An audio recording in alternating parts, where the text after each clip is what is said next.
The westward shift of Poland and the accompanying loss of Germany's eastern territories is well known to most. However, what is often not mentioned is that similar plans existed on the other side. The western neighbor, the Netherlands, also planned territorial expansion at Germany's expense.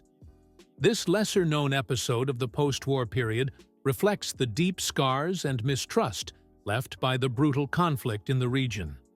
The Netherlands, devastated both materially and in terms of human loss after 5 years of German occupation, saw the possible expansion of its borders as an opportunity for compensation and long-term security. As a result, several plans were drawn up to annex German territories in North Rhine-Westphalia and Lower Saxony. The most ambitious proposals included cities such as Cologne, Aachen, and Münster, which would have suddenly increased Dutch territory by 50%. At the Allied conference in Yalta in February 1945, it seemed as though these territorial changes would be implemented. However, in the end, things turned out differently. What were these Dutch annexation plans? Why did they ultimately fail? And how would Germany look today if they had been carried out? We'll explore all these exciting questions in today's video. Enjoy! The German occupation of the Netherlands began in 1940. The Dutch had trusted in their neutrality until the last moment. But it eventually became clear that there would be no compromise with Hitler. Germany only knew war and expansion. In just 5 days, the country was overrun by the Wehrmacht, and Queen Wilhelmina fled into exile in London. This was yet another example of the brutal blitzkrieg tactics, which showed no regard for losses. Since the Dutch did not immediately capitulate, the Germans destroyed the entire old town of Rotterdam within hours. When they threatened to do the same to Amsterdam, the last will to resist was broken. Arthur Seyss-Inquart was appointed Reich Commissioner for the occupied Netherlands and, with the help of the National Socialist Movement of the Netherlands, aimed to completely transform the country.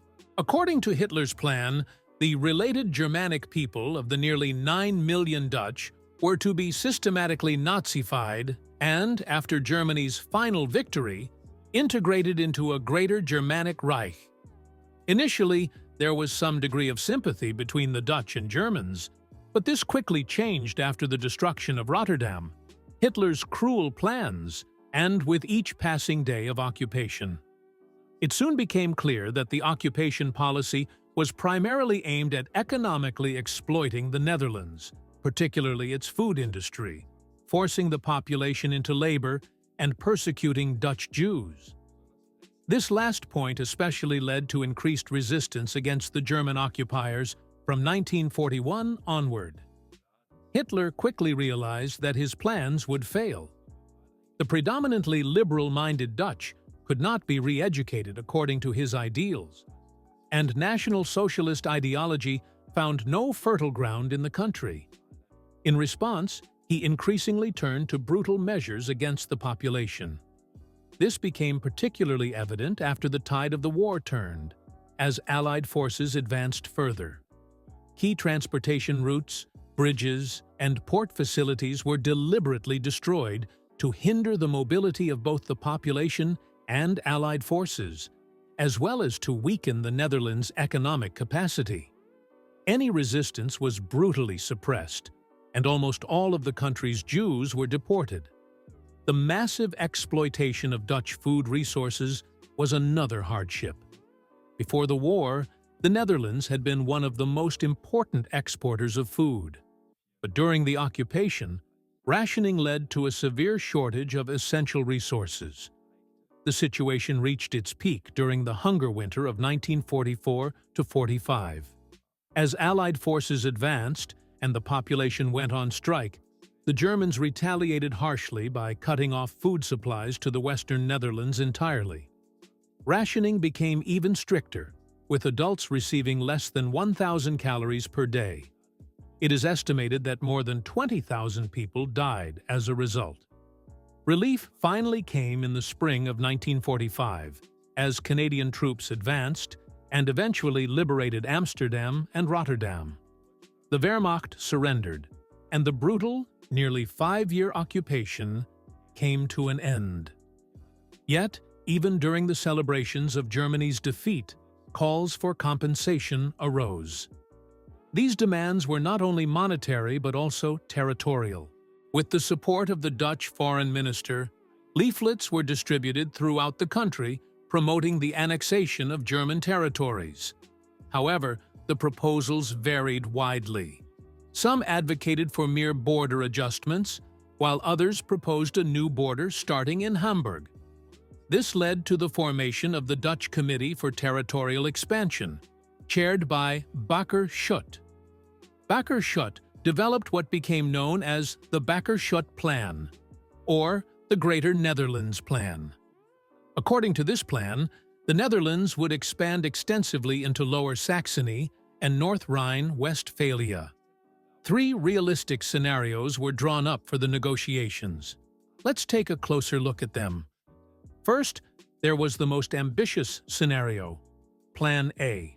Major German cities like Aachen, Cologne, Münster, Oldenburg, and Osnabrück would become Dutch. This plan was summed up by the slogan, "The Netherlands border lies on the Weser." Then there was Plan B, which would have allowed cities like Cologne, Mönchengladbach, and Neuss to remain German. Finally, there was the scaled-down Plan C, which encompassed a region west of Varel, the entire Emsland, and the area around Wesel, reaching near the former Duchy of Cleves. However, all these plans were highly ambitious.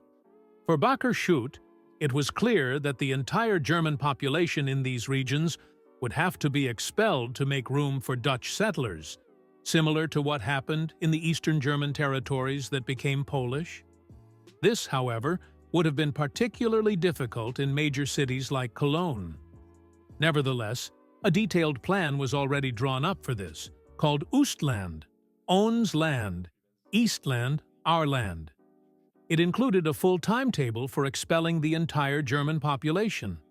Only a few Germans would have been allowed to remain, for example, if they had supported the Dutch state during the war, if they spoke Low German at home, a dialect very similar to Dutch, or if they wished to become Dutch citizens.